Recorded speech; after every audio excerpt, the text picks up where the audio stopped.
we can take a few minutes at the end to answer questions as well.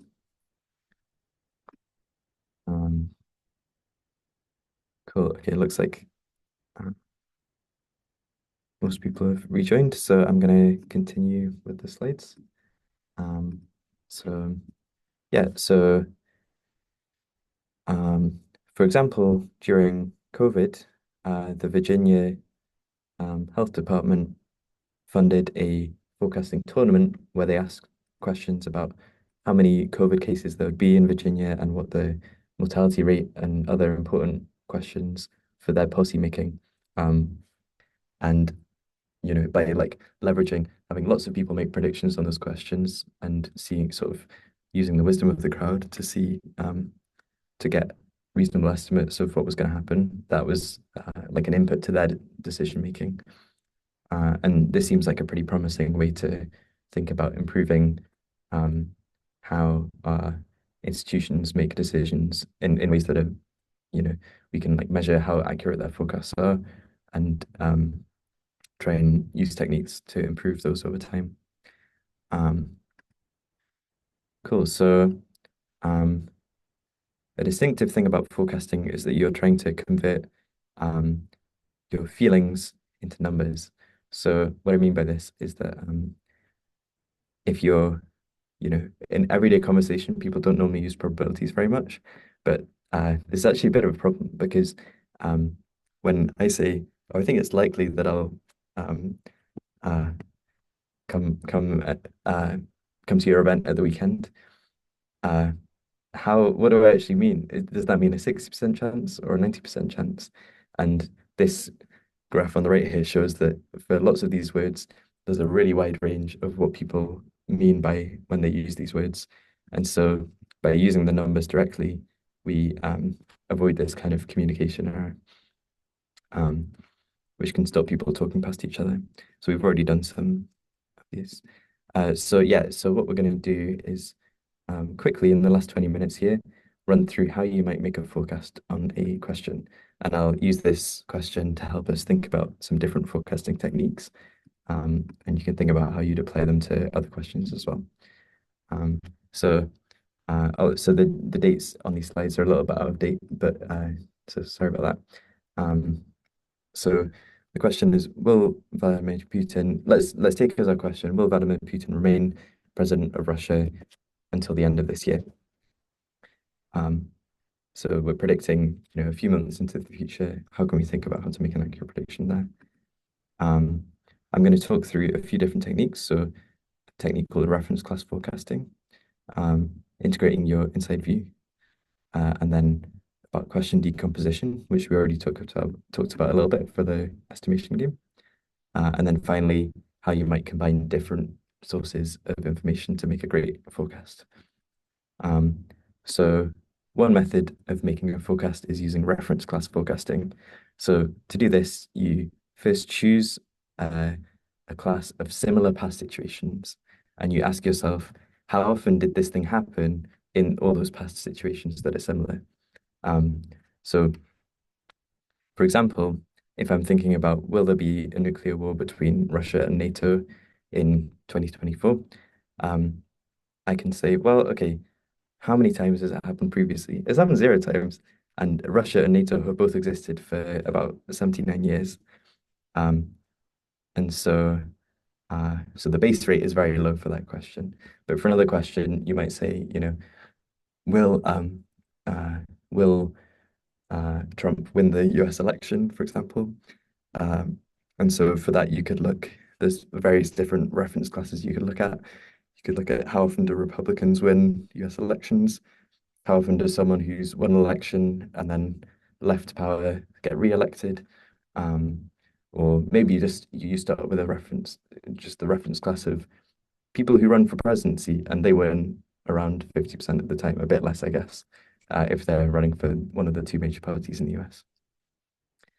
And so this gives you a starting point to adjust from. So um, yeah, feel free to post in the chat or I'll just talk through as well.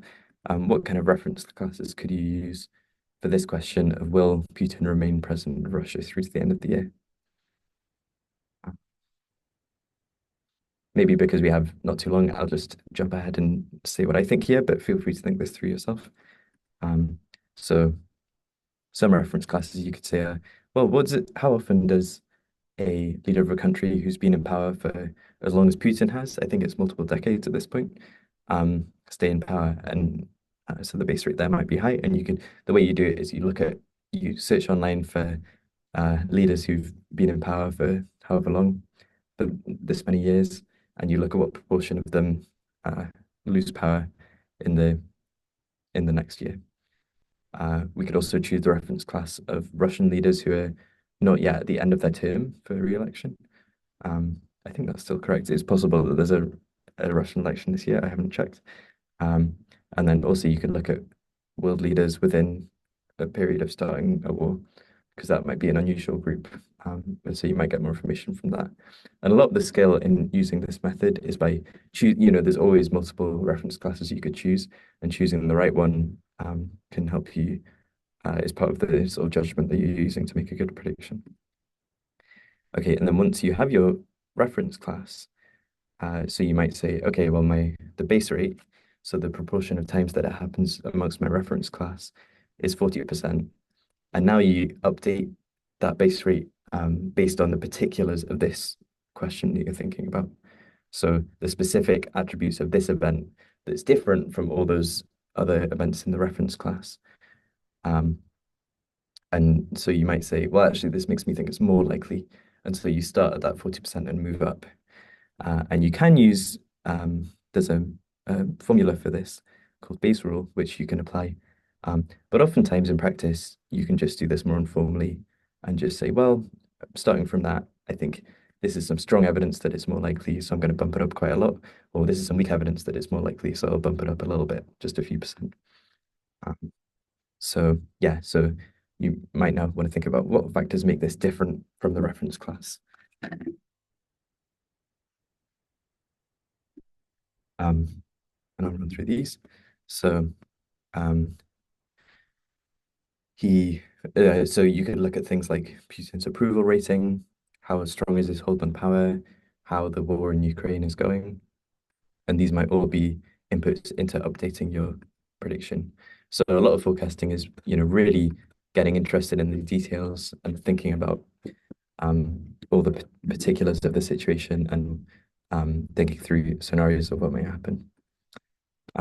Okay, so that's one method that we talked about, is taking a reference class and then updating based on your inside view or based on the specifics. Another method that you can take to make a forecast is decomposition. So this is breaking the question down into components.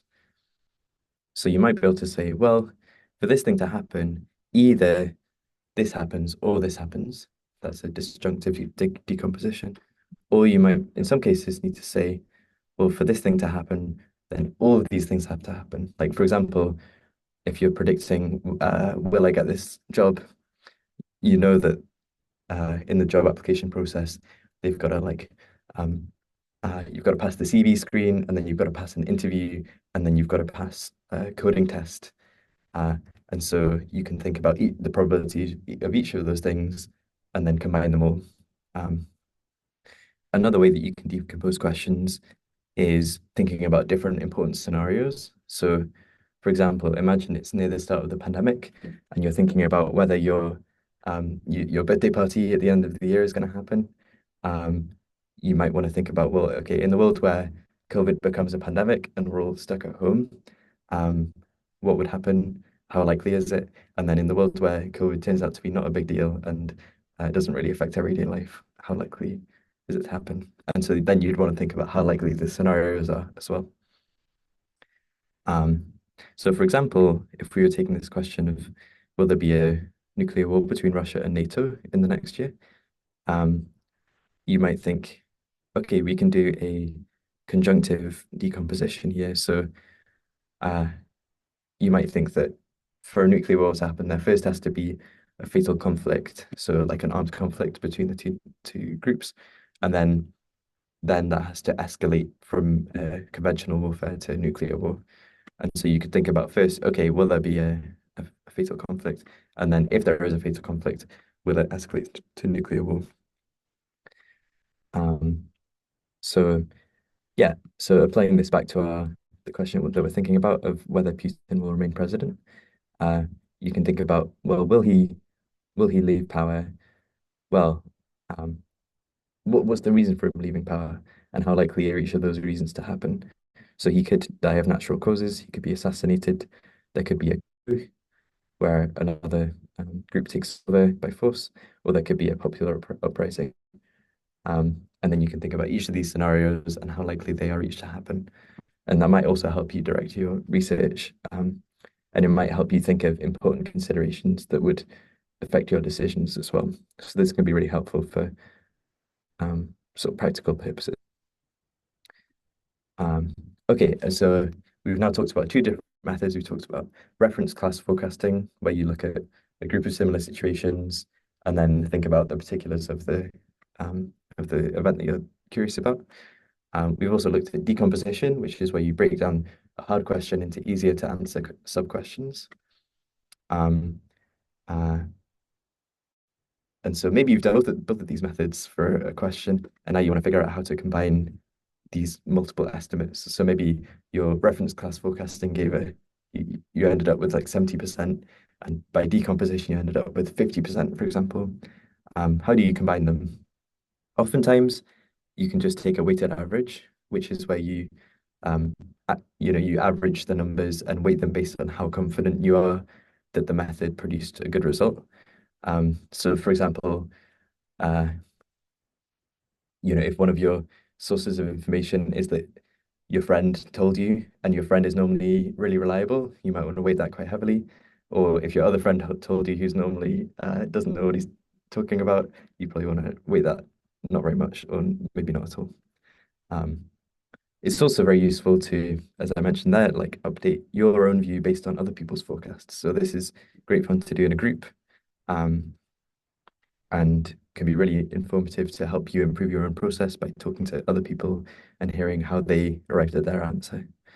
Um, it's also really useful to know um, if you say, I think there's a 70% chance, and someone else says, I think there's a 20% chance, then it's immediately obvious that you disagree.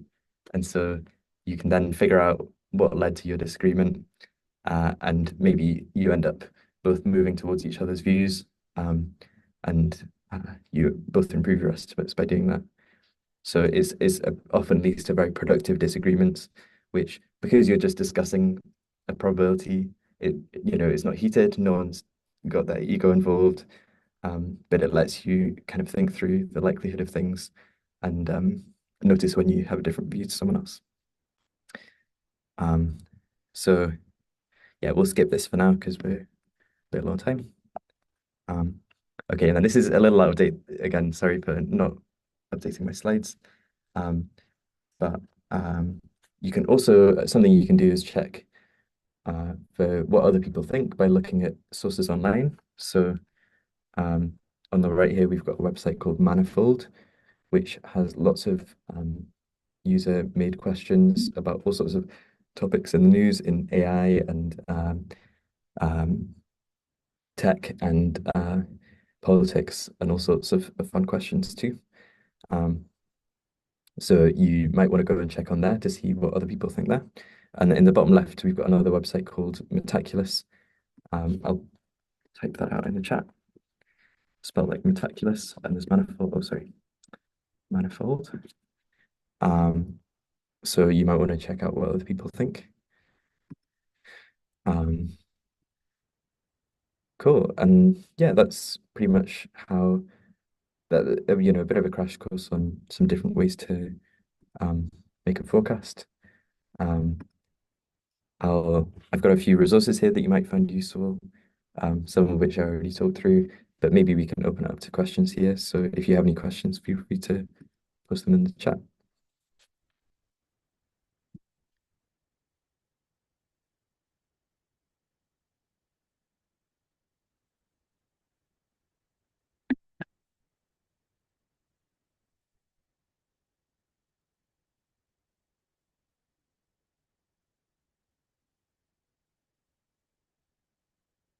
Yeah, so Tamina asks, the more research, the more accuracy you get to make predictions. yeah, I think often it is helpful to really absorb a lot of information, so take in a lot of sources online or talk to other people about their views. And a lot of the skill is in figuring out how to weight all these different things and deciding which ones are like useful sources of information and which ones you should kind of discredit a little bit. If you have zero background on a question, um, that's a good question. I guess, yeah, do you have an example uh, of a question where you might have zero background? I guess oftentimes when you start trying to forecast on a question, the reason you'd want to make a forecast is because you're interested in it, and so maybe there'd be some existing a little bit of background knowledge.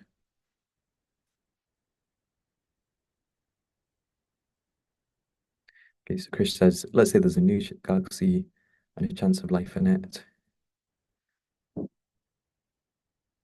and yeah, maybe you're predicting what's the probability of life in a new galaxy.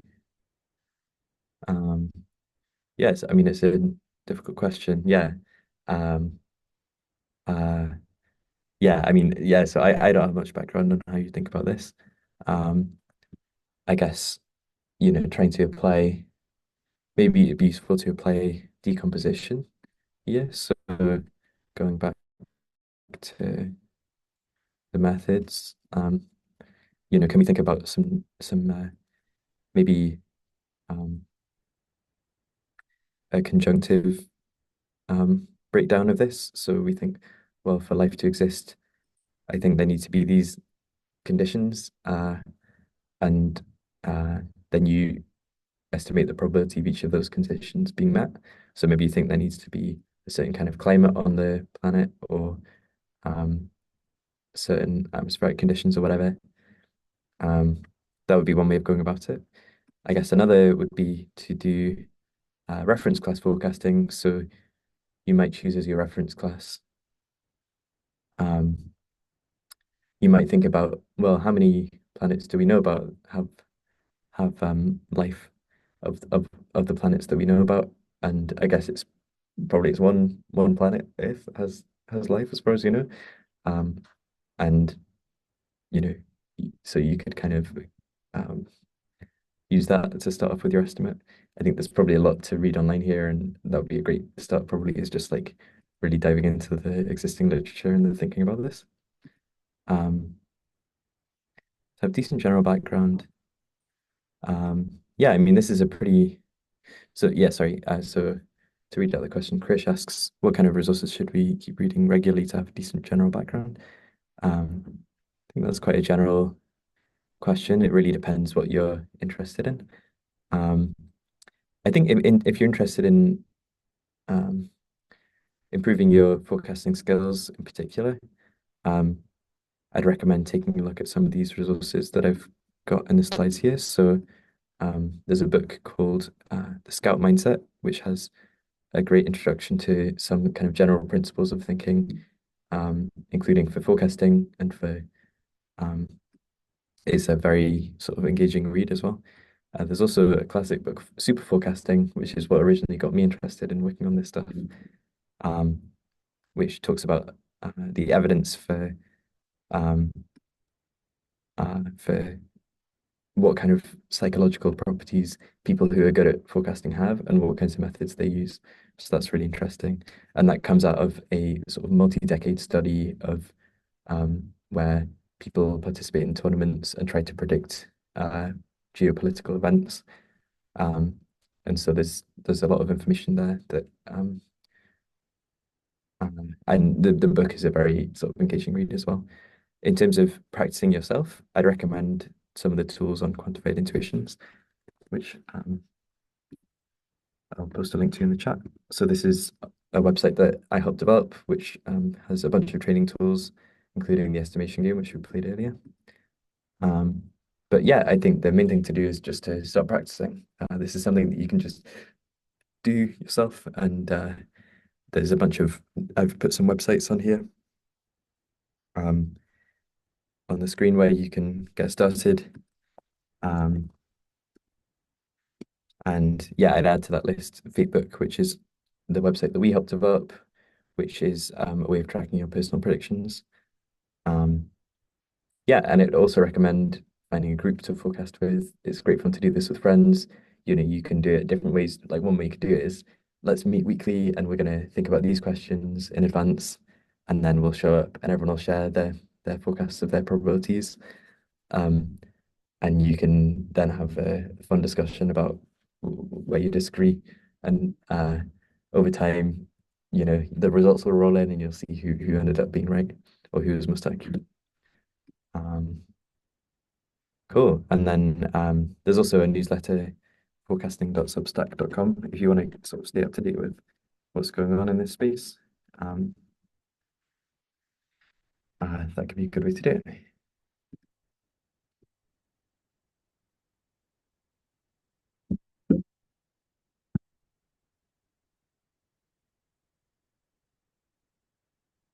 Cool. Well, yeah, if there's no more questions, thank you everyone for coming. Um, really appreciate it. And uh, if you want to get in touch with me, put my email address in the chat.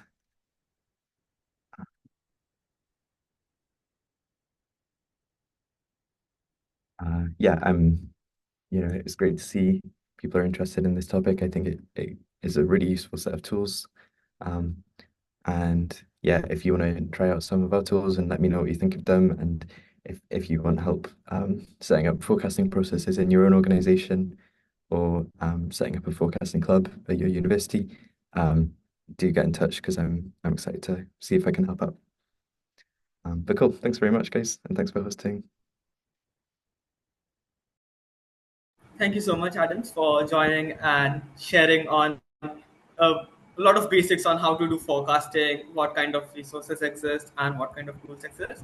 We would be also sharing a kind of attendance link for everyone in the chat section, which would be there pretty soon. Yeah, it's there, and everyone can definitely get more in contact with Adam and learn more regarding forecasting, and especially because he works in AI and quantifying the risk which AI or other such disasters or events can possess, which greatly aligns with our goal at CSIF. So definitely we hope to have more such events with you in future as well. Thank you everyone for joining, and yeah, do check out his resources. And I believe you're also starting a hackathon from tomorrow. So can you also inform about that to the participants? Oh, yeah, that's right. Yeah, we're running a hackathon. I'll just grab the link for you. Um, it's if you're interested in AI, obviously not the topic of this, but um, we're running a hackathon where we're going to try and build interactive demos of what the most powerful AI systems can currently do, of both the good things they can do and maybe some of the risks that we see there. So it should be a fun weekend. You can participate if you happen to be in London or in Berkeley in the US.